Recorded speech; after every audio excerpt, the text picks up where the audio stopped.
Listo, ya arrancamos. Vale, entonces, siguiendo con la teoría de Kaluza-Klein de altas dimensiones, ayer pues como les comento dimos una introducción histórica, general también, poquito, y técnica de lo que vamos nosotros a ver en esta parte del curso. Entonces pues hoy vamos a atacar eso, ¿listo? ¿Qué es la teoría de Kaluza-Klein? Es una teoría clásica de campo unificado, ¿vale? En resumidas cuentas, es una teoría clásica de campo unificado de la gravitación, de la gravedad y el electromagnetismo.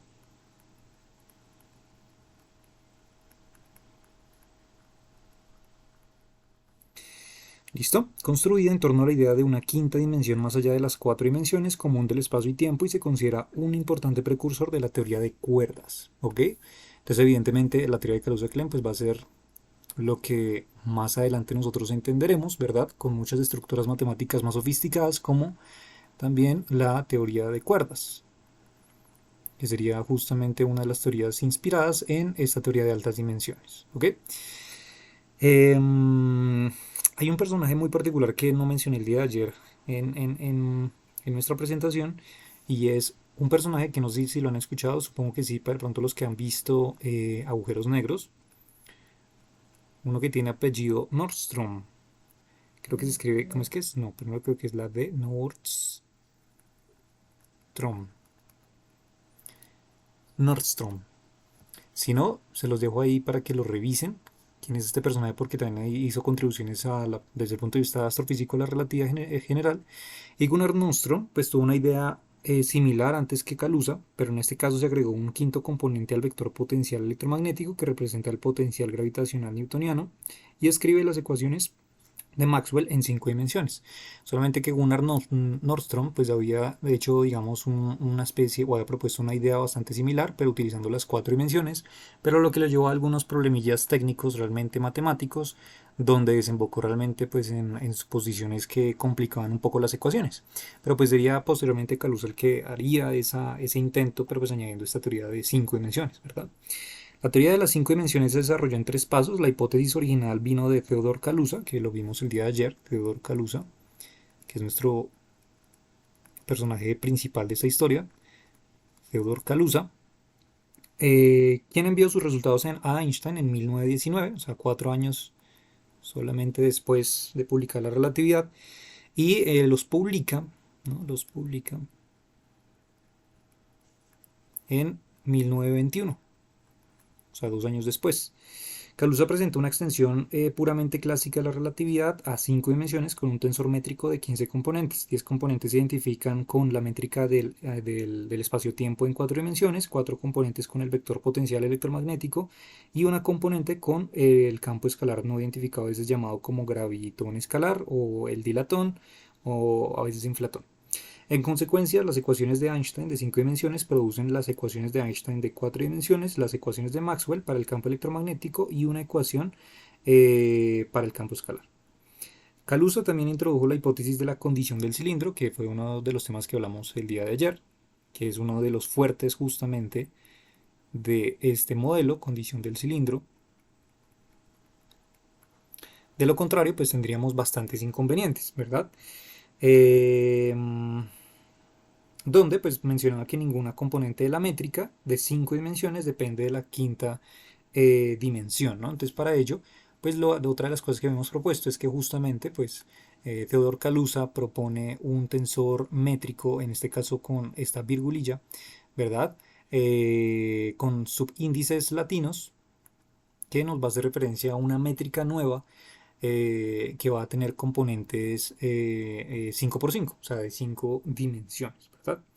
Entonces, pues hay algunos autores, eso ya depende de la literatura y del personaje que trabaje sobre esta área, pero pues hay algunos personajes que digamos utilizan este tensor y lo colocan con virgulilla y lo colocan con índices latinos minúsculos, pero también hay algunos que utilizan los índices latinos mayúsculas, ¿vale? Para que de pronto no nos vayamos por ahí a confundir de pronto uno u otro artículo que trabaja mayúsculas o minúsculas, realmente haciendo referencia a lo mismo, simplemente es cuestión de notación. ¿Listo? Entonces, claro, una vez teniendo esta información del tensor métrico ahora 5 dimensional, entonces aparece la condición del cilindro, como lo que decíamos ayer, donde teníamos que la parcial o las componentes de ese tensor métrico, en este caso virgulillado, con respecto a la quinta dimensión, siempre van a ser iguales a cero, que era nuestra condición del cilindro que habíamos mencionado el día de ayer. ¿Listo? Sin esta suposición se introducen términos que involucran derivadas de los campos con respecto a la quinta coordenada. Obviamente pues este grado adicional de libertad es tal que las ecuaciones de campo de la relatividad de 5 dimensiones completamente variables se vuelven enormemente complejas. La física de 4 dimensiones estándar parece manifestar la condición del cilindro y las correspondientes matemáticas más simples. Entonces este hecho realmente nace también pues de nuestra aproximación de campo débil para recuperar la física, ¿verdad? La física habitual de las 4 dimensiones. Entonces, si queremos recuperar la física habitual de 4 dimensiones, ¿verdad? Y no tener de alguna forma una estructura matemática que representa un tipo de física cuatridimensional mucho más compleja, pues pareciese como si el universo nos hablara y nos dijera que tenemos que imponer esta condición del cilindro, ¿ok? En 1926, Oscar Klein dio la teoría clásica de 5 dimensiones de Kaluza una interpretación cuántica. Entonces vemos que años después sería Oscar, no es con K, Oscar Klein, ¿verdad? En 1926, quien pues mejoraría este modelo de Kaluza, ¿no? 5 años después, dándole una orientación ahora o una interpretación cuántica. Interpretación cuántica. ¿Listo? De acuerdo con el entonces recientes descubrimientos de Heisenberg y Schrödinger. Heisenberg y Schrödinger. ¿Verdad? Sabemos que en los momentos, como les mencioné el día de ayer, pues la mecánica cuántica estaba en pleno auge, ¿verdad? Naciendo en ese momento. Eh, y entonces, pues de alguna forma, basándose desde la álgebra matricial y también la parte diferencial que propone Schrödinger para la interpretación de la cuántica, pues servirá como caso muy certero para tratar de empezar a crear este modelo teórico, ¿no? De alguna forma, pues sabemos que Klein estaba muy bien ubicado históricamente para que justamente tuviera la inspiración de la cuántica, ¿verdad? Y lo relacionara también con la relatividad. ¿Mm? Es así entonces como Kaluza, digo Klein, perdón, propone entonces que la quinta dimensión estaba enrollada y era microscópica para explicar la condición de cilindro. Entonces lo que estaríamos diciendo es que esta quinta dimensión supuestamente estaría enrollada sobre sí misma, ¿verdad? Como una especie de bucle, ¿verdad? Como una especie de cuerda, por eso es que posteriormente la teoría de cuerdas va a jugar un papel relevante y se va a basar en la teoría de Kaluza-Klein porque van a ser como especies de cuerdas, ¿verdad? Enrolladas sobre sí mismas y que van a tener unas condiciones muy particulares para explicar justamente la condición de cilindro. Además sabemos, como les decía ayer, entre sus características que aproximadamente el radio de estos, de estos entes enrollados 5 dimensionales van a tener el radio aproximado de la longitud de Planck, ¿no? O sea, una escala bastante pequeñísima. Klein sugirió que la geometría de la quinta dimensión extra podría tomar la forma de un círculo con el radio de pues, 10 a la menos 30 centímetros, ¿verdad? O, pues, justamente como lo relacionaba el día de ayer con la longitud de Planck. Klein también hizo una contribución a la teoría clásica al proporcionar una métrica 5 dimensional correctamente normalizada. Entonces, de alguna forma, lo que logró hacer desde este punto de vista clásico, evidentemente, fue una normalización de la teoría y esto pues evidentemente era un bonus track gigante que le daba peso a la teoría de Kaluza-Klein, ¿no? El trabajo continuó en la teoría del campo de Kaluza durante la década de 1930 por parte de Einstein y sus colegas de Princeton, ¿no? Entonces pasaría ya después los años y tendríamos por allá por los 1930 eh, a, a Einstein, al propio Einstein, Einstein, eso, trabajando pues sobre los propios trabajos de Kaluza-Klein. En la década de 1940 se completó la teoría clásica y 3 grupos de investigaciones independientes obtuvieron las ecuaciones de campo completas. Entonces, podemos decir que históricamente estos 3 equipos de trabajo, 3 equipos, como lo mencionaba yo el día de ayer, equipos de trabajo, mmm, darían paso a las ecuaciones finales, ¿no? De Kaluza-Klein. Ecuaciones finales. ¿Listo? Y pues evidentemente aquí teníamos entonces varios. Ah, bueno, aquí también en estas ecuaciones finales iba incluido también el campo escalar phi, que era el que yo le mencioné el día de ayer, que inicialmente Kaluza y Klein no tienen en cuenta dentro de su modelo. O sea, el campo escalar no aparece dentro del modelo ni de Kaluza ni de Klein, pero al darse cuenta de estos tres equipos de trabajo que el campo escalar podía jugar un papel importante y de hecho mucho más amplio, que podía dar explicaciones a nuestros modelos de gravedad modificada, pues ahí nos dimos cuenta que podía tener bastante sentido incluirlo. Entonces aquí aparecía entonces en Francia teníamos entonces un equipo liderado por los personajes que mencionamos ayer, que era Thierry. Luego teníamos en Alemania, teníamos otro equipo liderado por Jordan, que era el que les mencionaba, sigue el de las transformaciones conformes, ¿verdad? En el marco de Jordan y demás, y el que también hizo contribuciones a la teoría de teorías escalares tensoriales, Ludwig y Müller, en compañeros también de Jordan. Eh, y en Suiza, estaba trabajando Scherer. Si no soy mal, creo que es el nombre. El nombre de este tipo se me olvidó. Bueno, entonces, particularmente estos tres equipos, tanto en Suiza, Alemania y Francia, de la mano de Scherer, Jordan, Ludwig Müller y Thierry, son los que empiezan a trabajar profundamente en estas ecuaciones finales de la teoría de Kaluza-Klein. Y particularmente pues el trabajo de Jordan va a ser o va a conducir a la teoría, o sea, trabajando sobre esta teoría de Kaluza-Klein, va a ser lo que lo va a conducir, lo conduce a la teoría escalar tensorial de Brans-Dicke, que esa ya la tocamos nosotros anteriormente. Y es una parte, y es un apunte bien interesante, ¿no? Históricamente, eh, porque de alguna forma, pues justamente Jordan, que inicialmente estaba trabajando en un modelo de altas dimensiones, 5 dimensional particularmente, pues ese modelo 5 dimensional utilizando este campo escalar particularmente va a ser lo que le va a servir de inspiración para proponer lo que había mencionado Dirac como inicialmente una propuesta, que era considerar, ¿verdad? Lo que estuvimos hablando de la constante o ese parámetro de constante cosmológica realmente como una función que dependía de un campo escalar. Entonces realmente aquí Jordan pues va a tener una inspiración bastante fugaz en relación a los trabajos de Kaluza-Klein y su propuesta por modificar la teoría escalar tensorial clásica relacionada con la propuesta que hace Dirac, ¿no? Entonces realmente aquí tenemos una cadena histórica bien interesante que relaciona pues ambos tipos de teorías de gravedad modificada que ya hemos visto justamente, y esa parte pues me parece curiosa. Las ecuaciones completas de Kaluza bajo la condición del cilindro son muy complejas y la mayoría de las revisiones en inglés, así como las traducciones al inglés de Thierry, contienen algunos errores. ¿Mm?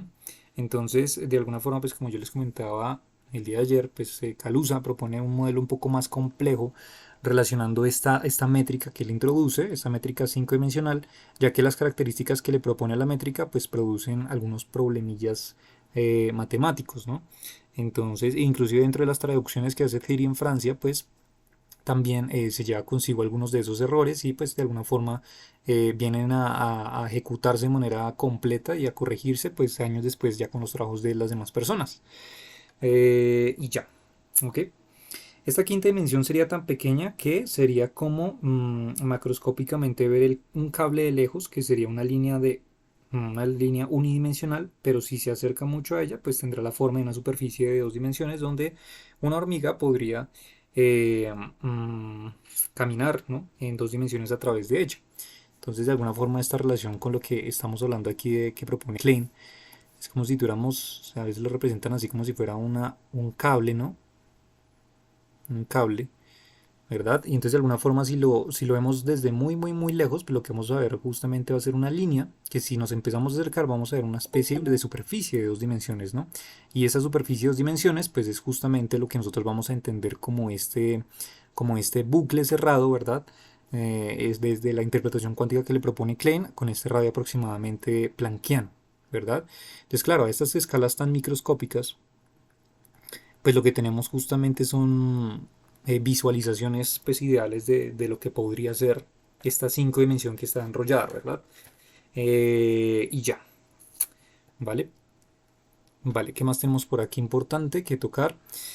En su artículo de 1921, Kaluza estableció todos los elementos de la teoría clásica de 5 dimensiones, ¿vale? Entonces lo que Kaluza propone dentro de este esquema viene siendo varias características, o sea, él da el terreno de juego con relación a la métrica, o sea, introduce una métrica 5 dimensional, ¿vale? Aparte de la métrica, pues incluye también unas ecuaciones de campo. Aparte de las ecuaciones de campo, también propone unas ecuaciones de movimiento, ¿verdad? Y así como lo veíamos el día de ayer, pues las ecuaciones de campo relacionaban la dinámica del campo mismo y las ecuaciones de movimiento, las partículas de prueba que van a estar sumergidas en ese campo, ¿verdad? También el tensor energía-momento, T-mu a colocarlo, ¿listo? Y la condición del cilindro, condición de cilindro. Entonces, este tipo, pues digamos de alguna forma, al haber de pronto estado un poco complicado con algunas de las ecuaciones que trabajó Theodor Kaluza, pues puso el terreno de juego literalmente con todos los juguetes de la relatividad general, que va a servir de inspiración pues posteriormente para trabajar en ella, ¿no? Eh, Uno comienza con la hipótesis de una forma de la métrica de 5 dimensiones, donde los índices latinos abarcan 5 dimensiones. La métrica de 4 dimensiones sería justamente con los índices griegos, como les decía ayer. Y entonces, por aquí ya tenemos algunos de los aspectos importantes del tensor. Pero para ello, antes yo creo que les voy a explicar, antes de colocarles ahí el tensor métrico que propone que que propone este tipo, vamos a ver justamente dónde sale el desarrollo matemáticamente, ¿listo? Entonces para ello, por aquí tengo algunos temitas que podrían ser de utilidad, sí. Creo que va a arrancar desde acá. A ver. Listo, entonces voy a bajar un poquito por acá. Voy a hacer un apartado por acá. Ah, maldición, creo que... No, otra vez. Me va a tocar aquí en la otra hoja. Ahora sacamos otra página y listo. Entonces, históricamente, Kaluza, en 1921, estamos hablando de 1921 cuando publica sus resultados, o sea, su propuesta, lo que él propone es lo siguiente. Él dice, ok, voy a tener en cuenta, voy a crearme un tensor 5 dimensional, ¿listo? En este caso relacionado con, o en notación con la virgulilla, que va a tener las siguientes características. Va a tener como componentes el tensor métrico habitualmente al que estamos acostumbrados, ¿verdad? El que conocemos, G1, o sea, el de 4 dimensiones. Vamos aparte de eso a incorporar un vector, un cuadrivector A sub mu y un cuadrivector A sub nu. Inicialmente no lo voy a relacionar en este momento con nada de todavía potencial electromagnético ni nada de eso. Simplemente es un vector y ya. Ya vamos a ver igual por qué sale eso. Y entonces de esa manera pues lo que tendríamos sería que esto lo podríamos traducir simplemente en que tendríamos entonces un tensor métrico que tendría componentes G sub 00, G sub 01, G sub 02, G sub 03 y tendríamos A sub 0, ¿verdad? Luego tendríamos G sub 10, G sub 11, G sub 12, G sub 13 y A sub 1. Y así con todos los elementos. Entonces tendremos G sub 20, G sub 30, luego tendremos aquí el A0, aquí G sub 21, G sub 22, G sub 23, A sub 2, aquí tendremos aquí tendremos, uy, 31, G32, G33 y tendremos A3 y luego aquí tendremos A1, A2, A3 y por último tenemos entonces el 1.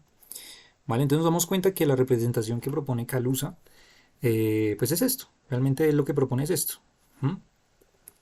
Entonces, claro, esas componentes que aparecen allí, pues van a estar relacionadas o aparece algo nuevo, ¿verdad? Que es justamente tanto la última fila como la última columna, esto y esto de aquí, que es lo nuevo, al implicar una métrica 5 dimensional. O sea, realmente Digamos que lo interesante aquí está en el juego de que si tú quieres incrementar la cantidad de dimensiones, pues desde un punto de vista de la métrica, del tensor métrico, pues lo que necesitamos incluir son más componentes dentro del tensor métrico, ¿verdad? Estaríamos hablando justamente que ya estamos añadiendo pues nuevas componentes dimensionales. ¿M? Y una manera simplificada, como yo les decía ayer, era pues que si queríamos tener de esta métrica 5 dimensional, ¿verdad? Si queríamos tener, por ejemplo, las componentes de 4 dimensiones, o sea, si queremos tener las componentes virgulilladas del tensor métrico submu, pues esto simplemente es submu, G submu, ¿sí? Si queremos tener las componentes entonces de G submu 5 virgulillado, o lo que sería lo mismo de G sub 5 mu virgulillado, pues esto haría referencia a nuestras componentes A sub mu o nuestros cuadrivectores. ¿M? Y si queremos la componente G sub 5 5 virgulillado, pues esto será igual a 1. O sea, en otras palabras, lo que estoy diciendo es esto, que la otra forma, digamos, general de escribir este tensor métrico 5 dimensional, pues sería colocando la componente eh, cuatridimensional, ¿verdad? Aquí tendríamos la componente 5 mu, aquí tendríamos la otra componente 5 mu, y por último aquí tendríamos nuestra componente 5 5, ¿verdad? Que es la forma, digamos, habitual como pues siempre hemos estado acostumbrados a escribir el tensor métrico. Solamente que aquí ya estoy colocando cuáles son esas componentes, ¿vale? Esta sería la forma, digamos, genérica de colocar estas componentes, ¿no? Forma genérica.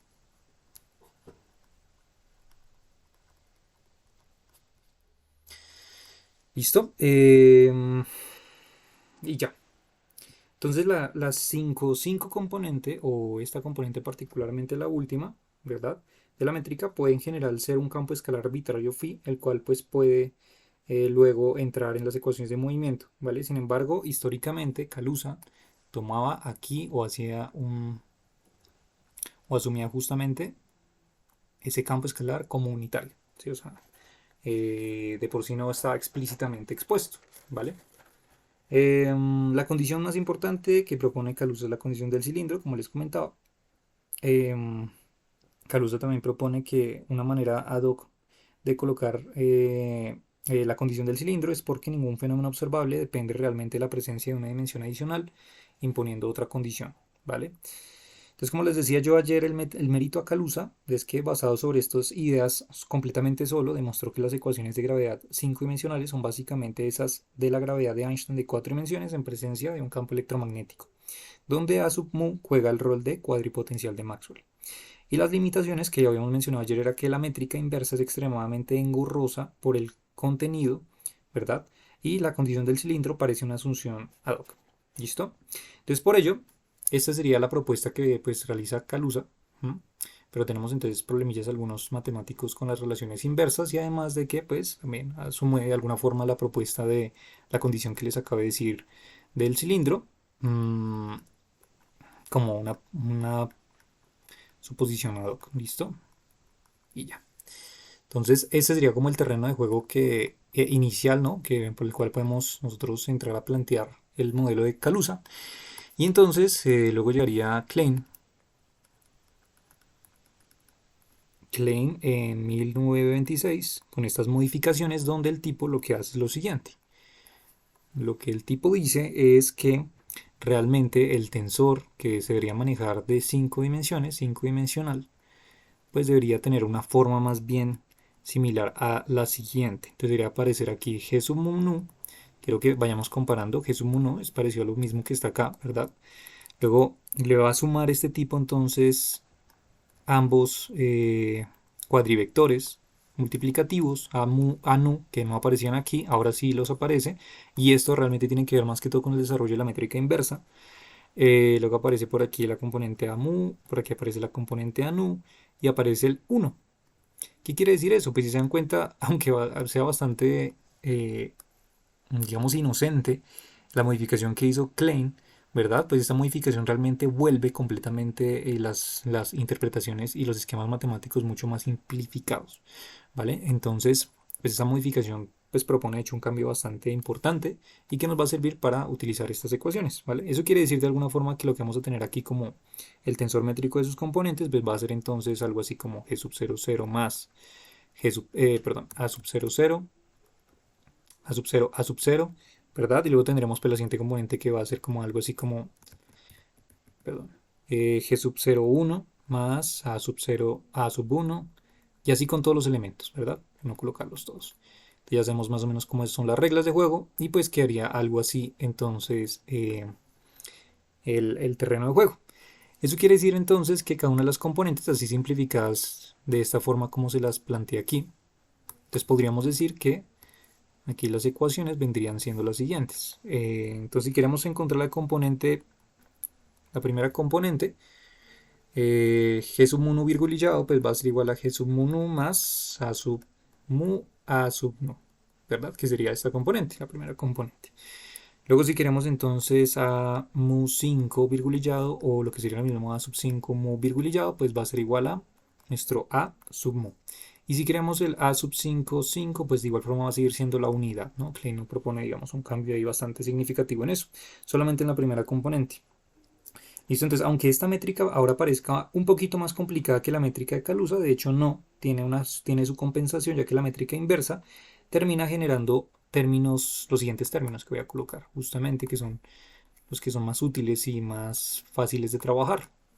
Entonces, si queremos encontrar justamente esas componentes o la métrica inversa, entonces se van a resumir en lo siguiente. Va a ser entonces g supramu nu virgulillado va a ser igual a g supramu nu, ¿verdad? Entonces luego tendríamos g supramu mu 5 o lo que sería lo mismo también 5 mu. Esto va a ser igual a menos a supramu. Y por último tenemos el g supra 5 5 virgulillado va a ser igual a 1 más, y aquí vamos a tener a sub alfa a supra alfa. O sea, de alguna forma una especie de invariante de este potencial. ¿Listo? Entonces fíjense que si tenemos la métrica normal, ¿no? Y tenemos la métrica inversa, pues ambas expresiones nos permiten ya utilizar estos elementos para empezar a construir todo el modelo teórico que vamos pues ir desarrollando, ¿vale? Ahora una pregunta interesante es saber cómo Klein propone esta modificación o realmente de dónde viene, ¿no? Es la parte pues, que vamos a revisar ahorita. ¿Listo? Entonces, este es el terreno de juego como tal. Eso es lo que propone Klein en 1926 y eso es lo que propone Kaluza en 1921. ¿Listo?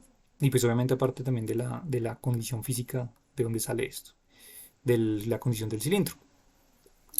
Entonces, vale, para responder a esta derivación simple de la métrica de Klein, se podría pensar primeramente en lo que significa la definición de nuestro intervalo. Digamos, viéndolo así desde un punto de vista, esto sería de la geometría diferencial. Geometría diferencial. Entonces, ese elemento de línea o esa distancia, ¿verdad? Que nosotros tenemos en cuenta, o sea, recordándolo como el ds al cuadrado, ¿verdad? Que es lo que aparece tanto por allí en relatividad general, pues la definición de por sí inicial de ese diferencial o ese elemento de línea, en este caso vamos a colocarlo virgulillado porque vamos a hablar de 5 dimensiones, voy a colocar una flechita para representar su carácter vectorial. Entonces, pues simplemente nosotros lo colocamos usualmente como el diferencial de esas coordenadas 5 dimensionales, voy a colocarlo con letra mayúscula A, y esto multiplicado por las bases, ¿no? Las bases en este caso también de componentes 5 dimensionales. Entonces, esto pues no sé si se les recuerda, tal vez no se les parezca algo tan extraño porque pues está relacionado con, digamos, la forma de colocar una definición concreta, digamos, vectorial, por ejemplo, de la distancia, ¿no? Estamos tomando un elemento de línea, digamos, un elemento de línea de cualquier trayectoria, entonces sabemos que si queremos calcular justamente ese elemento de línea estará relacionado, ese diferencial elemento de línea estará relacionado de alguna forma, ¿verdad? Vectorialmente con esa coordenada que estamos trabajando particularmente o esas coordenadas que estamos trabajando particularmente y también pues efectivamente los vectores unitarios asociados a las diferentes direcciones que estemos trabajando, ¿no? Y además algo importante pues van a tener en cuenta es que si nos damos cuenta aquí tenemos, nosotros sabemos que en notación de Einstein pues tenemos también una sumatoria, ¿verdad? Entonces sabemos que aquí esto realmente lo que estaría representando pues vendría siendo, digamos si lo estamos trabajando en este caso en 5 dimensiones, pues tendríamos algo así como de x supra 0 e sub 0, ¿verdad? Luego más de x supra 1 e sub 1 más y así hasta nuestra quinta componente. Bueno, aquí sería cuarta componente, ¿no? ¿Verdad? E, e, 4. Bueno, aunque... uy, bueno, aquí voy a hacer de pronto un apunte bien interesante porque hasta los propios libros a veces logran confundir a los lectores sobre ese tema. Y es claro, si nos damos cuenta, digamos que estamos habitualmente acostumbrados, siendo un stop, una nota importante, estamos acostumbrados a siempre relacionar la componente cero, digamos, la componente cero al tiempo, ¿verdad? ¿Cierto? O sea, siempre usualmente en relatividad arrancamos desde el índice cero. ¿M?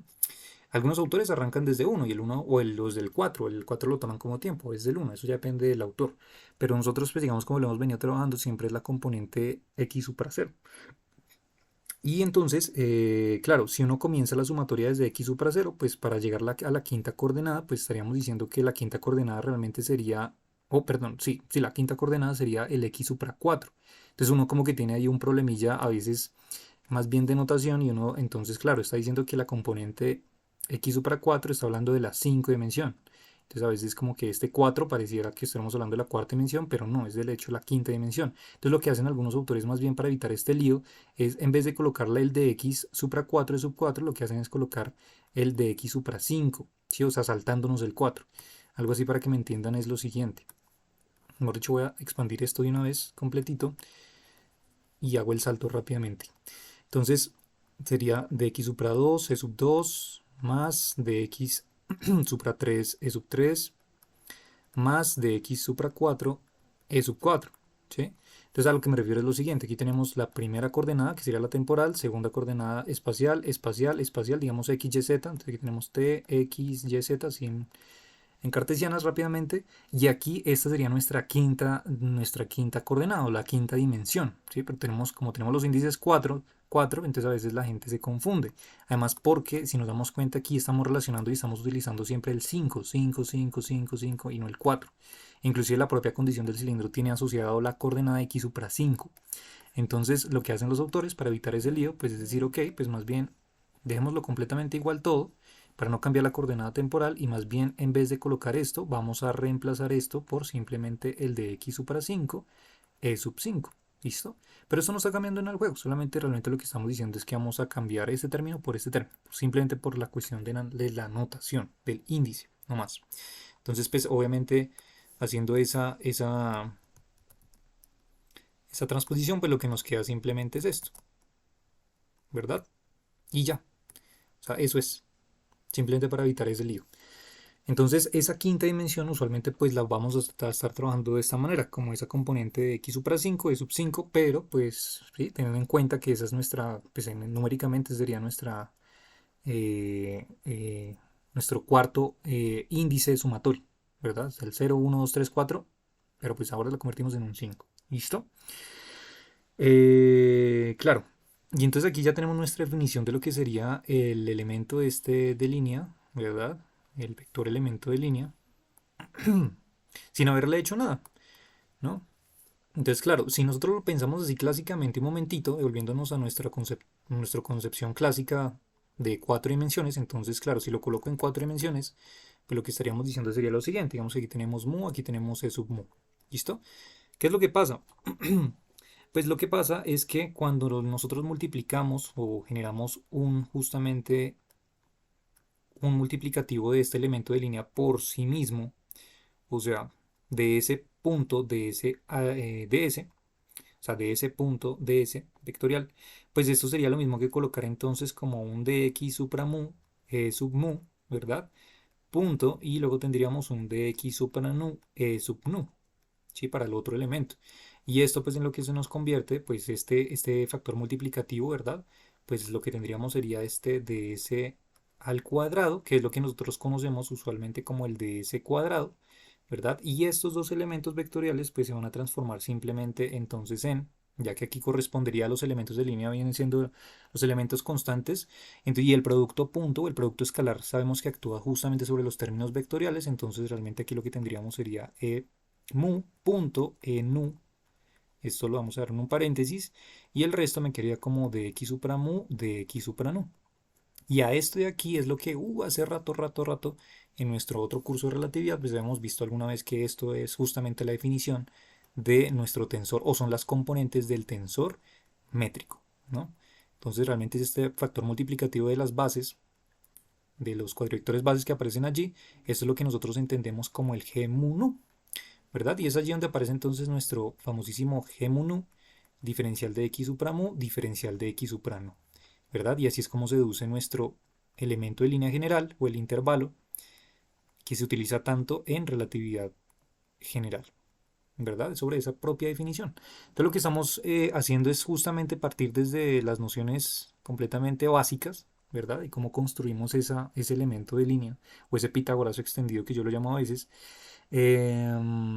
para 5 dimensiones. ¿Listo? Entonces ya teniendo esto claro, vemos que ya podemos pues proyectar y juguetear con esto mismo, a ver qué pasa, ¿no? ¿Qué sucede? Entonces, esperen, corro esto un poquitito para arriba.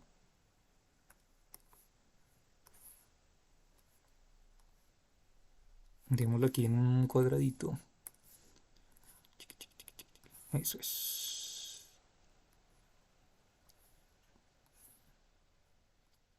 Eso es. Listo, entonces, vale, una vez tenemos pues ya esta, que es la que, como les digo, es la que nos va a importar. ¿Mm? Entonces, pues lo que tendremos aquí utilizando esta misma representación y utilizando la noción clásica de 4 dimensiones, que sería esta, pues va a ser exactamente lo mismo. O sea, si tenemos entonces un elemento virgulillado de 5 dimensiones y tenemos sus correspondientes componentes, pues entonces lo que podremos decir va a ser entonces que nuestro elemento diferencial, nuestro intervalo virgulillado, ¿cierto? 5 dimensional, va a ser igual entonces a nuestro tensor métrico 5 dimensional, ¿verdad? Con sus respectivas componentes de x supra a y de x supra b. ¿Listo? Es lo mismo. Si nos damos cuenta, la transposición es exactamente lo mismo, es el mismo juego, ¿verdad? Pues aquí tendremos ahora nuestra nueva definición del elemento de línea, que aunque sea similar, pues va a tener algunos cambios porque tenemos que incluir la quinta coordenada. Y aparte de eso, pues también esa componente g sub ab o esas componentes del tensor métrico, así como lo estamos relacionando acá arriba, ¿cierto? Pues esas componentes van a estar relacionadas con el e sub a punto e sub b. ¿Cierto? O sea, con las componentes de nuestro tensor métrico va a estar relacionado con estas bases de las 5 dimensiones. ¿Listo? Entonces, a diferencia de la propuesta original de Kaluza, Klein no asume que el espacio-tiempo de 4 dimensiones sea completamente ortogonal a la quinta dimensión. De esta manera, asumiendo que los vectores bases de 4 dimensiones pueden ser escritos como. Entonces, ¿qué es lo que va a proponer? O bueno, más bien esquemáticamente, vamos a verlo así aquí a un ladito. ¿Qué es lo que propone Klein desde un punto de vista geométrico? Lo que propone, perdón, Kaluza, inicialmente Kaluza. Lo que propone Kaluza es lo siguiente, él dice, vamos a proponer un espacio 5 dimensional, vamos a colocar por ejemplo esta va a ser mi base 5 dimensional, y esta base 5 dimensional va a ser completamente ortogonal. ¿A qué? Pues a nuestro vector base cuatridimensional. ¿Eso qué quiere decir? Que esta propuesta de Kaluza, lo que dice es que vamos a seguir manteniendo las condiciones clásicas que nos han enseñado desde cálculo vectorial, ¿verdad? Para asumir, por ejemplo, espacios vectoriales ortogonales, ¿no? Y ortonormales. Entonces lo que nosotros tenemos allá supuestamente es que siempre cumplía la particularidad de que esos espacios pues iban a ser ortogonales, 90 grados entre ellos, ¿verdad? Entonces aquí tenemos justamente ese eje o es la representación que yo les colocaba el día de ayer donde teníamos algo así como, creo que era algo así como la parte 5 dimensional y luego por aquí teníamos el espacio ¿verdad? Y por acá teníamos el tiempo. Pero pues lo que estamos resumiendo simplemente es que ambos ejes, el espacio y el tiempo, lo estamos resumiendo en un solo eje, completamente en un solo eje. Y lo que estamos diciendo es que, pues, de alguna forma, la ortogonalidad se va a seguir cumpliendo tanto para la componente 5 dimensional con el tiempo, pero también para la componente 5 dimensional con el espacio. Solamente que lo estamos compactificando ya simplemente en las bases E sub mu, ¿vale? O sea, esta información que tenemos aquí nos da paso a entender el universo de 4 dimensiones. Y este de aquí, pues, al universo de 5 dimensiones. ¿Listo? Entonces, claro, este vector base que formaría el espacio vectorial 5 dimensional es ortogonal. ¿Listo? Sería ortogonal al espacio de 4 dimensiones. Esa fue la propuesta que hace, esa es la propuesta realmente en la que se basa Kaluza para asumir todo esto. Pero esa misma propuesta, siguiendo las condiciones clásicas de esos principios vectoriales, pues es lo que lo lleva a los problemas justamente de estas componentes. Entonces, ¿qué es lo que propone Klein? Lo que propone Klein alternativamente es decir, bueno, ¿y qué pasaría si más bien, en vez de poseer de alguna forma, digamos, una componente 5 dimensional, perdón, una componente cuatridimensional, digamos, de sub mu, que sea ortogonal, ¿qué pasaría si más bien en vez de ortogonal no fuera ortogonal? No necesariamente fuera ortogonal. Y entonces eso es lo que nos lleva a plantear, digamos, esquemáticamente, sería algo así como colocar aquí nuestro eje, otra vez 5 dimensional, nuestra base 5 dimensional. Y ahora, pues lo que tendríamos sería que en vez de colocar nuestro eje como lo colocamos ahorita, vamos a colocarlo, por ejemplo, así, curvo. Curvo. Eh, no ortogonal, mejor dicho, ¿sí? En términos ya más técnicos. O sea, que no fuera ortogonal necesariamente, sino que, por ejemplo, esta línea, representando la base cuatridimensional, no fuera ortogonal, sino que tuviera dos componentes, pues la componente paralela y la componente perpendicular con respecto a nuestro eje E sub 5. ¿Y eso qué quiere decir? Pues que este señor tendría dos componentes, ¿verdad? Entonces tendríamos, quieren lo colocamos, coloco aquí una línea amarilla.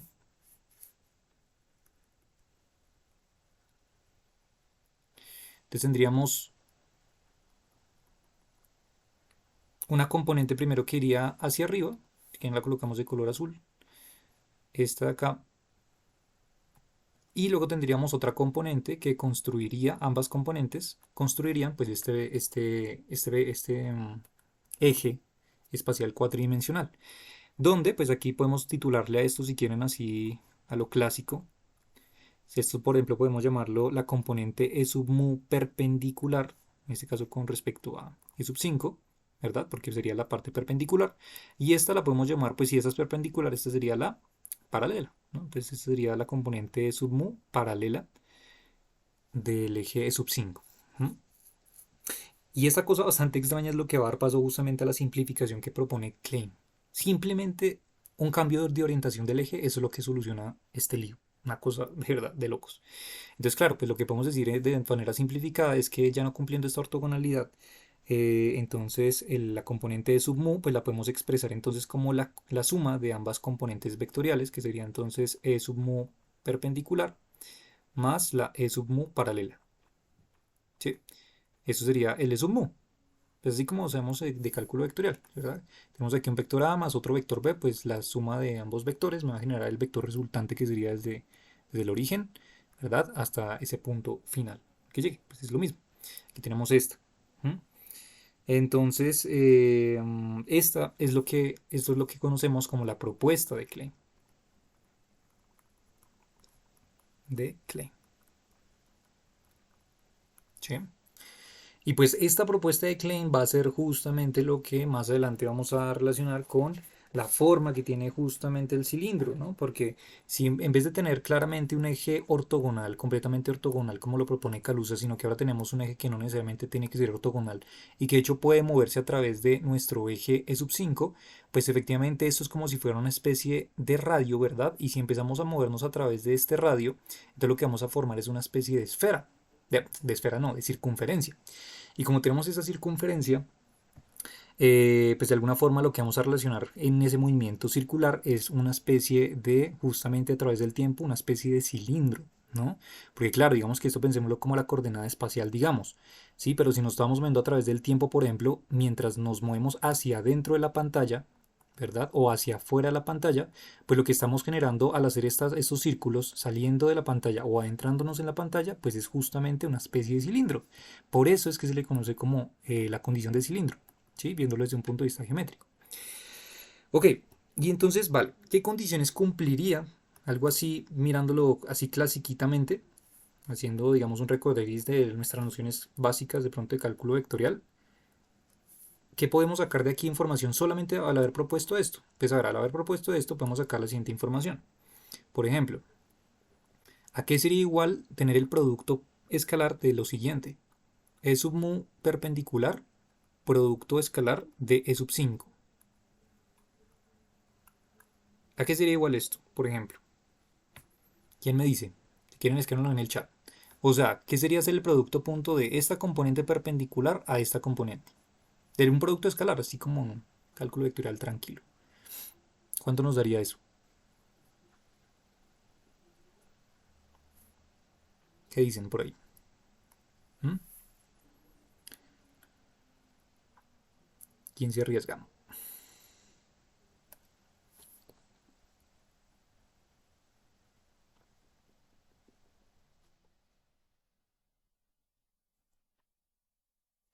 Al no ortogonal, al ortogonal, o sea, al E sub mu perpendicular, o sea, esta componente, este vector, producto punto, este vector.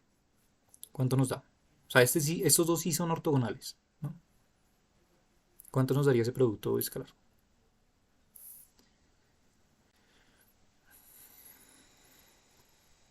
¿Mm? ¿Qué dicen? ¿Qué dicen?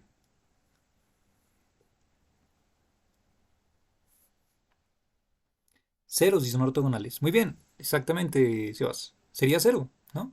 Porque si recordamos, digamos, de la definición así clasiconga, a veces alternativa de el producto escalar, digamos que tenemos un vector A por un vector B, sabemos que la multiplicación escalarmente de ambos nos devuelve pues la magnitud de uno, la magnitud del otro, y esto por el coseno del ángulo entre ellos, ¿no? El coseno del ángulo de entre ellos, aquí está la pista, ¿verdad? Claro, digamos que la magnitud al ser vectores bases, pues de una forma si son unitarios, pues valdrán uno estos componentes, pero lo que nos importa es justamente el ángulo entre ellos. ¿Cuál es el ángulo entre ellos? Pues es 90 grados porque son ortogonales, ¿sí? Y como son ortogonales, entonces lo que tenemos es coseno de 90. ¿Y cuánto es el coseno de 90? Pues cero, ¿verdad? Por tanto, para este caso, pues entonces una de las condiciones que estamos sacando aquí de lujo, entonces es que el producto escalar de ambos vectores pues nos va a dar cero. Esa es la condición. ¿Mm? Esa es una de las condiciones. ¿Sí? ¿Sí es claro? Entonces, esa es una y la otra condición también que podemos colocar justamente para la otra componente, para E sub mu pero paralela, es que si nos damos cuenta, este E sub mu paralela es solamente un pedazo o es una pequeña parte de E sub 5. Y como es paralela a E sub 5 van en el mismo eje, ¿verdad? Y como van en el mismo eje, podemos decir de alguna forma, y es la propuesta también que propone pues, Klein, es que puede existir una proporcionalidad, vamos a colocar una cantidad proporcional, una constante, por ejemplo, K, ¿sí? K veces, o sea, E sub mu puede ser K veces E sub 5. Tal vez el, tal vez el diagramita no me está ayudando tanto porque realmente lo que debería pasar aquí sería más bien algo como que este vector rojo, más bien por el espacio, este vector rojo debería ser mucho más grande. Sí, sí, sí. Entonces este vector rojo que debería ser mucho más grande, es que voy a exagerar un momentito ahí, digamos que termine por acá. ¿Sí? Entonces claro, ahora sí, para que lo vean. Entonces claro, esta componente por aquí que me terminaría dando el E sub mu paralelo, ¿cierto? Ese E sub mu paralelo que está gigantote podría ser la combinación, ¿verdad? De un número proporcional K, o sea, tantas veces E sub 5. O sea, lo que estaríamos haciendo, porque es que si lo coloco así tal cual como está, creo que se ve un poco como confuso porque pareciera que fuera al revés, que E sub 5 tiene tantas veces E sub mu paralelo, ¿verdad? O sea, como si fuera algo más bien así. E sub 5 que fuera tantas veces E sub mu paralelo. ¿Mm? Pero pues a fin de cuentas esta proporcionalidad, digamos matemáticamente, la podríamos trabajar de igual manera para un caso o para otro, pero para que me entiendan la idea, Claramente lo que estar pasando debería ser eso. Bueno, es que es más, no me gusta que quede así como mal hecho. Voy a hacerlo bien. Un momentito, denme aquí un segundito, lo colocamos bien chévere. Entonces, voy a borrar esto un momentito, borrar todo. Entonces, coloquémoslo así. Sería entonces la línea aquí gigantota, que sería nuestro sub mu. Luego por aquí iría entonces el otro eje. Vamos a colocarlo por acá. Digamos que sería nuestro e sub 5. Y ahora sí, entonces aquí tendríamos nuestra componente entonces e sub mu paralelo. Y esperen, esto para acá. Y aquí tendríamos la otra componente.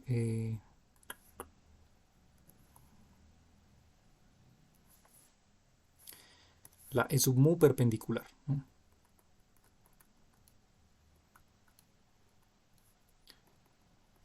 Listo, ahora sí yo creo que ya está un poco más bien diseñado el dibujo para que no existan confusiones.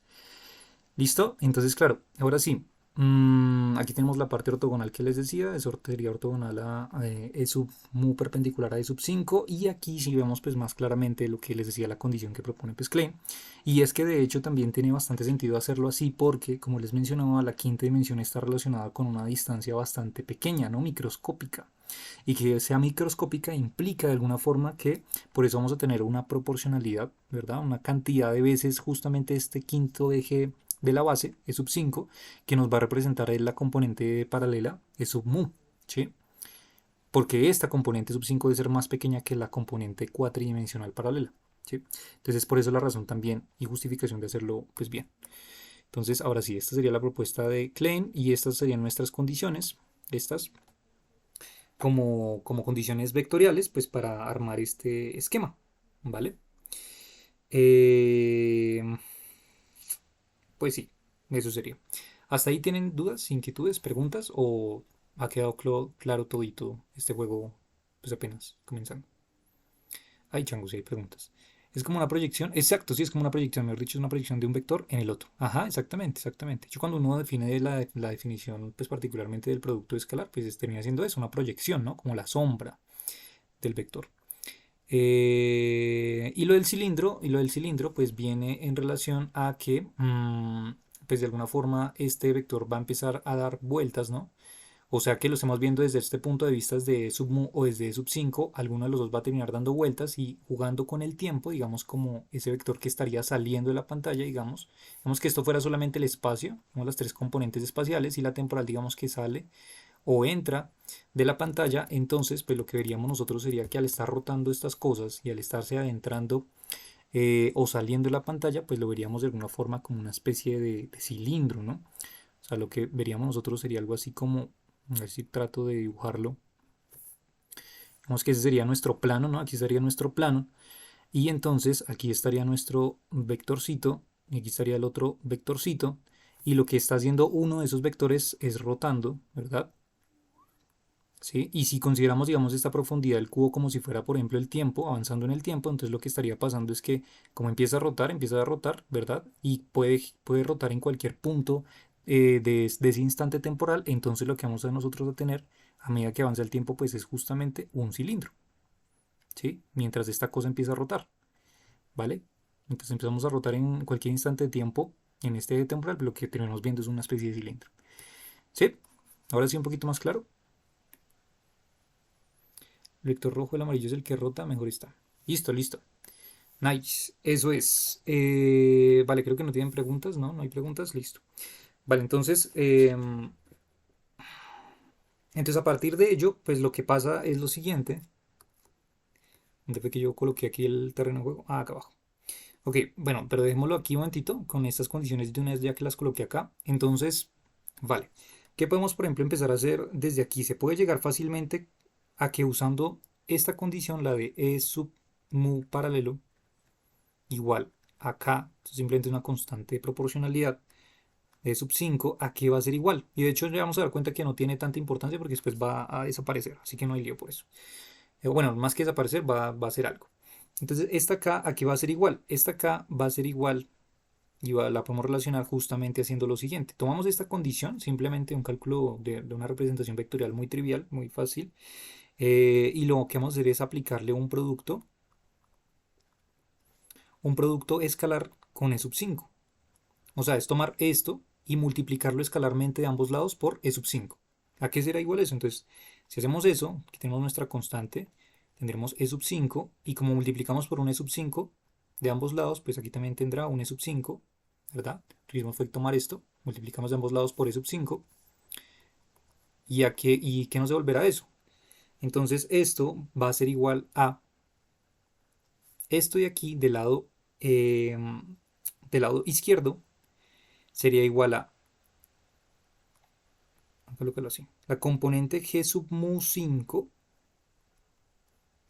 igual a k por la componente g sub 5 5. Y ustedes dirán, ¿cómo así? ¿En qué momento se transformó los E y ese producto punto en eso? Pues en el momento que yo les había mencionado, que así como ya lo hemos trabajado anteriormente, pues la definición del tensor métrico es justamente eso, el producto punto entre ambas componentes, ¿sí?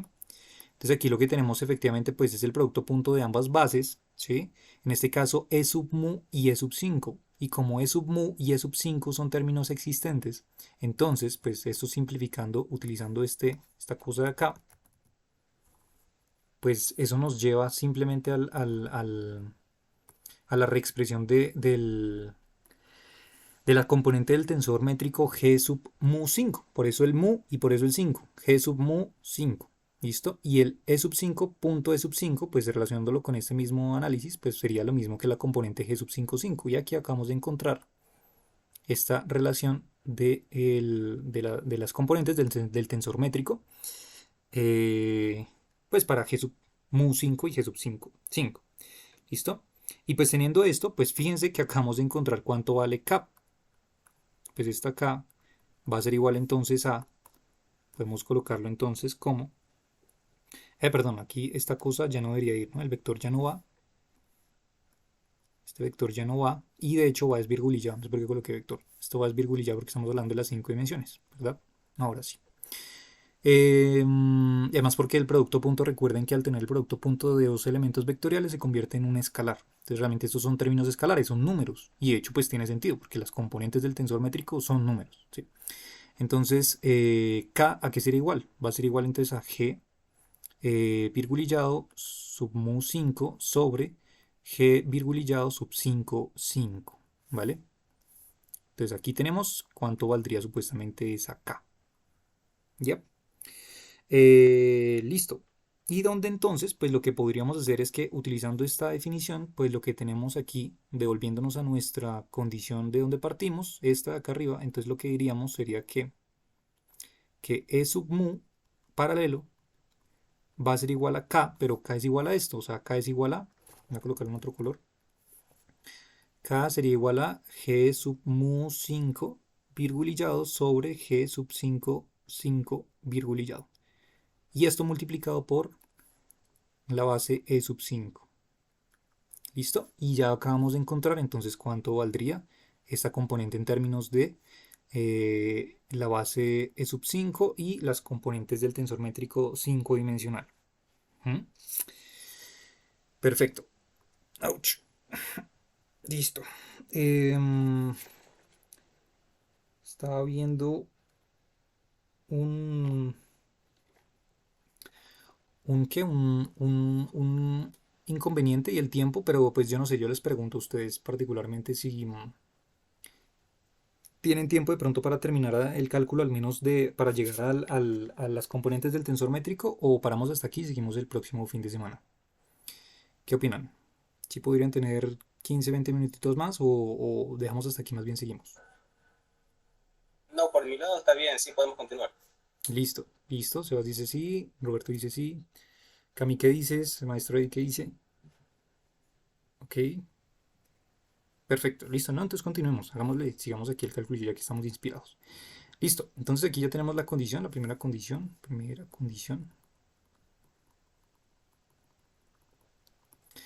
¿listo? Ahora, por otro lado, la intuición física nos dice que la dimensión extra debería ser ortogonal a nuestro espacio-tiempo observable.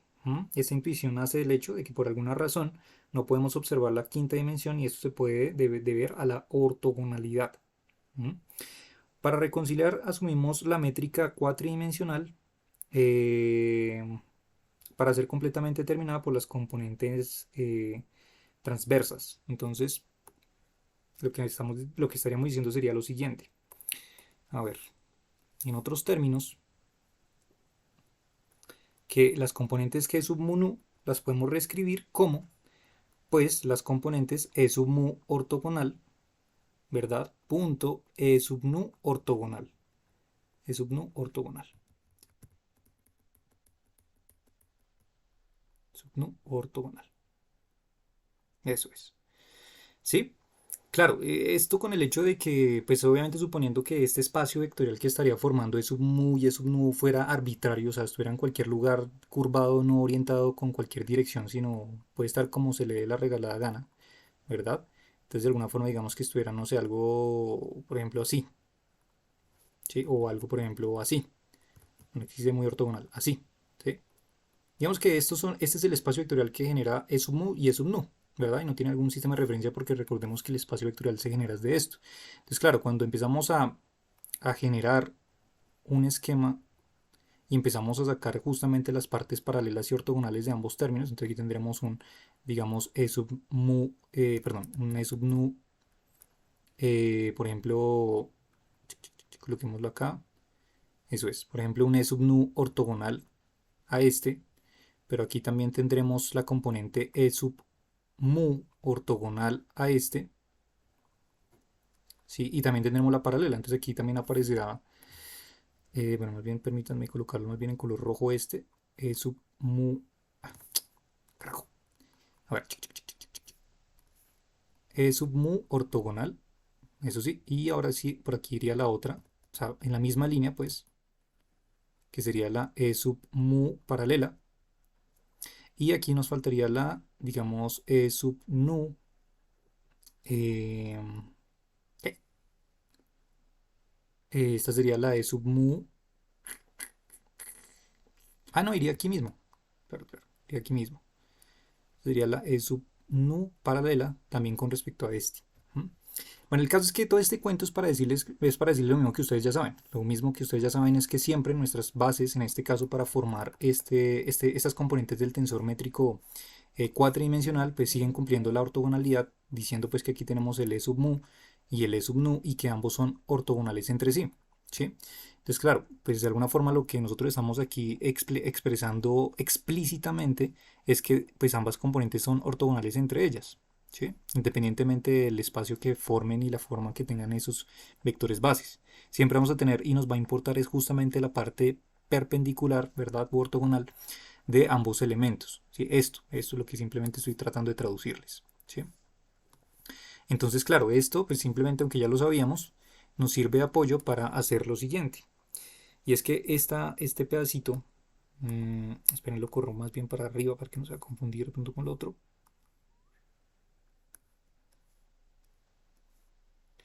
Eso es. Si quieren, esperen, lo separamos.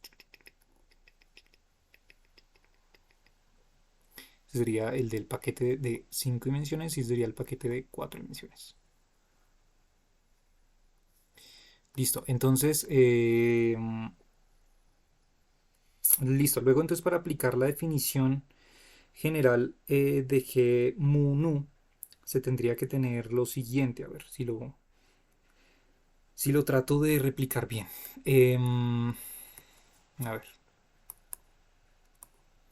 no es que lo tenía acá. Coloquémosle aquí la condición. Entonces, ¿a qué sería igual nuestra componente G mu nu? Virgulillado. ¿A qué sería igual eso?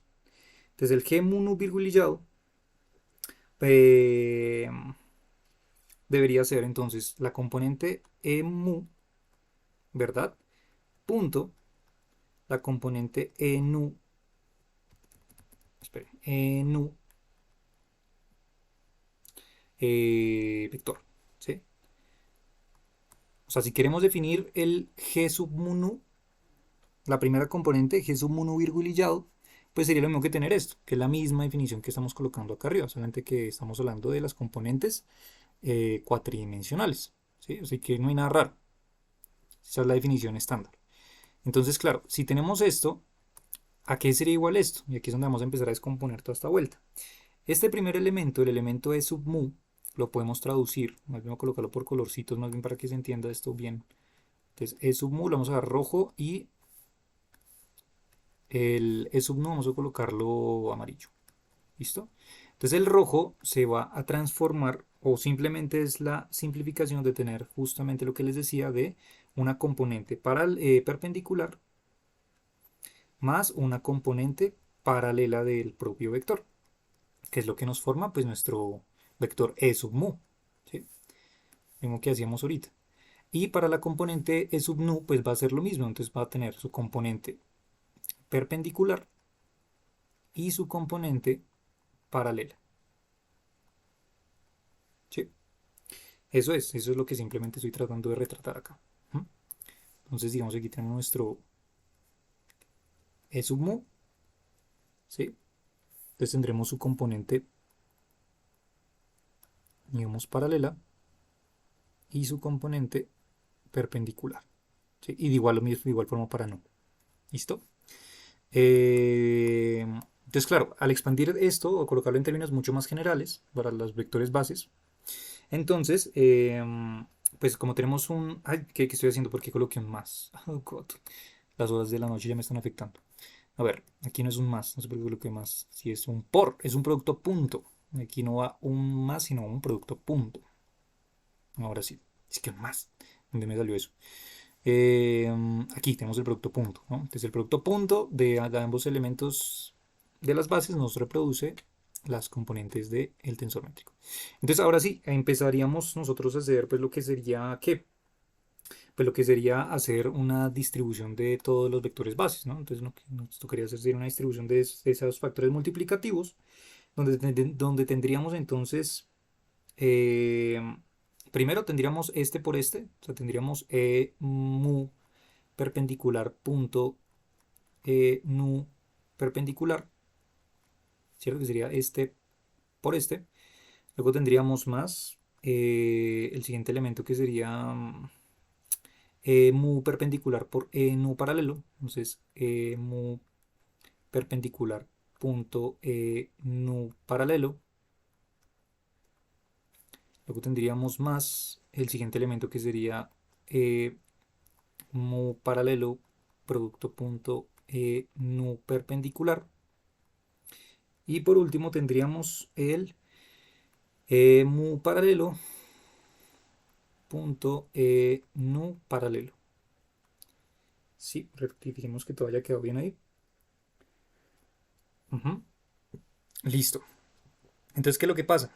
Pues a ver, pues lo que podemos nosotros aquí rápidamente ver con respecto a la relación de los elementos paralelos y perpendiculares, pues lo que ya sabemos justamente por la definición de producto punto que ahorita les dice el recorderis, pues hay que ver cuáles son los elementos que van en la misma dirección y cuáles son los elementos que son perpendiculares, ¿verdad?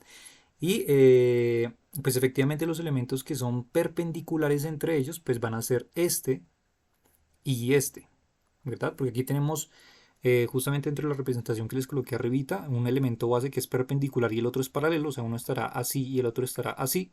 Y aquí tenemos lo mismo, uno que estará paralelo y el otro que estará perpendicular. Por tanto, el ángulo entre ellos será de 90 grados, por tanto, estos dos elementos desaparecen. O sea que aquí este elemento se va a cero y este elemento se va a cero. ¿Listo? Y por otro lado, pues ya nos quedan simplemente estos, que si nos damos cuenta aquí tenemos uno que es perpendicular, que va en la misma dirección del otro que también es perpendicular, y uno que es paralelo, que también va en la misma dirección que el otro es paralelo. O sea que el ángulo entre ellos es cero. O sea que aquí sí existen ambos términos. ¿Listo? Entonces para que lo tengan en cuenta. Entonces, esto nos quería resumir en lo siguiente. Entonces tenemos que g mu nu virgulillado va a ser igual a esas dos componentes, esta de aquí, más esta de acá. ¿Listo? Eso hasta ahí pues creo que ya simplemente es por las nociones básicas que les comento pues que ya hemos trabajado, ¿no? Listo. Entonces, ¿qué es lo que tenemos aquí? A ver, podríamos hacer lo siguiente. A ver, déjenme revisar una cosilla, pillo. Mm, Démosle aquí de pronto el dibujito, que lo recordemos también, tenerlo también ahí presente.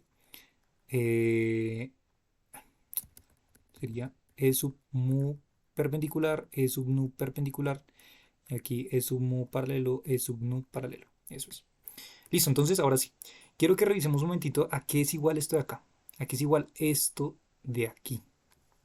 Pues fíjense que esta fue la definición que yo les di en un momentito de nuestro paquete de recorderis vectorial de 4 dimensiones. Fíjense que esa es la definición exactamente de nuestro tensor métrico cuatridimensional. La definición de las componentes del tensor métrico cuatridimensional es E sub mu perpendicular punto E sub nu perpendicular. Eso quiere decir que esto que está aquí es justamente G mu nu, ¿verdad? Ahora lo que nos toca mirar es a qué es igual esto. Entonces aquí, ¿qué es lo que tenemos? Aquí tenemos esta componente, que la tendremos por ahí en algún lado, pues claro que sí. De hecho, miren que está aquí, es esta, ¿verdad? Aquí tenemos a qué equivale tener el vector base E sub mu paralelo, eh, sí, E sub mu paralelo, que sería esto de acá, ¿verdad? O sea que también tenemos esta información. O sea que podemos traducir esto en alguna otra cosa. Podemos decir entonces de esta forma que G sub mu nu, la componente G sub mu nu virgulillado va a ser igual a G sub mu nu, ¿verdad? Más, y aquí tenemos esto de aquí, que es esto que está acá arriba, todo esto gigantote.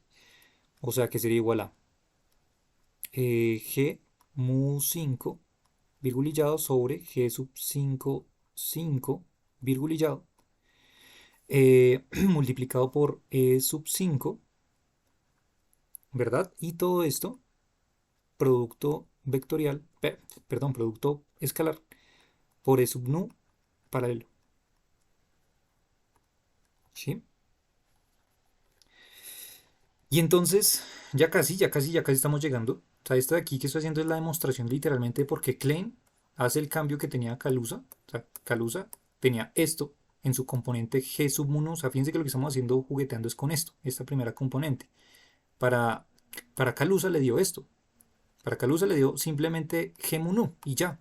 Pero fíjense que a nosotros el G sub mu nu virgulillado no nos está dando solamente G sub mu nu, sino que nos está dando la versión de Klein, donde tenemos también otros dos elementos. Eso es lo que estamos demostrando. Estamos demostrando lo de Klein.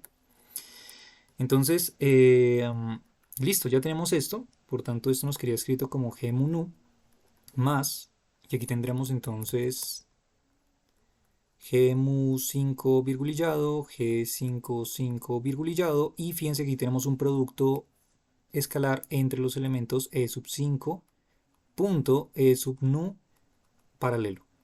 ¿Y a qué sería igual esa cosa? Pues ya sabemos entonces a qué va a ser igual esa cosa, porque ya hemos justamente nombrado esto varias veces hoy. Y es que el producto punto de ambas bases nos va a dar una componente. ¿Cuál componente? Pues la componente del tensor métrico G sub ¿qué? Pues en este caso sería G sub 5, que sería este índice, y el otro índice que existe es el nu. O sea que nos está dando la componente G sub 5 nu. Esto de aquí es G sub 5 nu, ¿verdad? O lo mismo también que sería virgulillado, ¿no? Obviamente, porque estamos hablando de la componente 5 todavía. O lo que sería lo mismo que colocar G sub nu 5, ¿sí? Por simplemente simetría, porque sigue cumpliendo la simetría del tensor métrico, ¿sí? ¿Eso qué quiere decir? Quiere decir entonces que podemos reescribir la componente G sub mu nu virgulillado como G sub mu nu más esta cosa de acá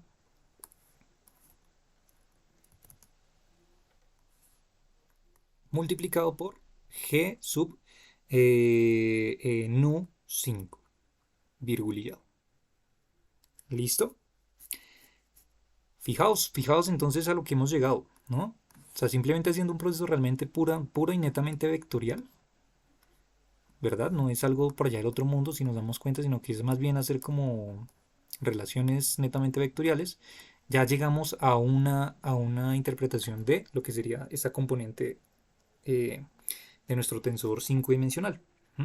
Ahora, ¿qué es lo que pasa? Claro, esta componente que nos dio aquí, mm, esta componente, espera, aquí quedamos a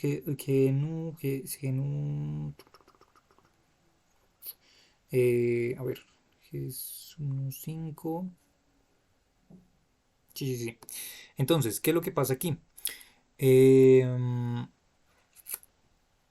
Particularmente, lo que sucedió fue que entonces aquí en este punto de la historia, Klein, lo que él dice es lo siguiente, ok, para este elemento amarillo, particularmente el G mu 5 virgulillado sobre G 55, él dijo, ok, si yo tuviera que crear una entidad matemática que estuviera aquí, ¿sí? Por alguna razón, así siguiendo la estructura de los tensores y de la parte indicial, pues ese ente matemático que yo coloque aquí, pues debe tener un mu, un submu, como subíndice, ¿no? Porque fíjense que el resto de elementos pues son ya constantes, por tanto, el único elemento allí libre, o sea, no definido, viene siendo justamente el índice mu. Por tanto, algún objeto matemático que coloque aquí, pues debe ser justamente eso, un elemento matemático que tenga de índice sub mu. Y qué objeto matemático le podemos colocar con cualquier letra, colocándole por ejemplo la letra A con un índice mu? Pues eso sería justamente un cuadrivector, ¿no? Entonces un cuadrivector. ¿Sí? Entonces él dice, claro, como tenemos el único índice libre por ahí que está suelto, que es el mu, entonces un objeto matemático cualquiera con cualquier letra que yo le coloque que tenga ese subíndice mu, pues eso sería un cuadrivector, ya porque los otros 5 están definidos, ¿verdad? Entonces, es así como entonces él propone este elemento que aparece aquí como el cuadrivector A mu, ¿sí? ¿Sí? Y aparte de eso, ya más adelante el equipo de Thir y como les comentaba y Jordan y demás, pues ellos también van a asumir, y una vez voy a colocar la asunción de ellos, es que ellos van a decir que la componente G sub 5,5, ahí en la componente G sub 5,5 es donde vamos a relacionar justamente el campo escalar phi. ¿Listo? Claro, y entonces si hacemos esta relación de ambos términos, esta y esta, ¿a qué nos queda igual entonces traduciéndolo en esta, en este esquema genérico al cual llegamos vectorial? Entonces esto se traduciría en lo siguiente. Entonces tendríamos que... no. A ver.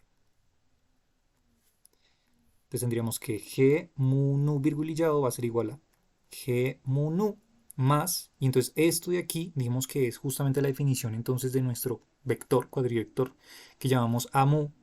Entonces vamos a colocar A mu, y luego vamos a colocar el A sub nu 5. ¿Y eso a qué rayos sería igual?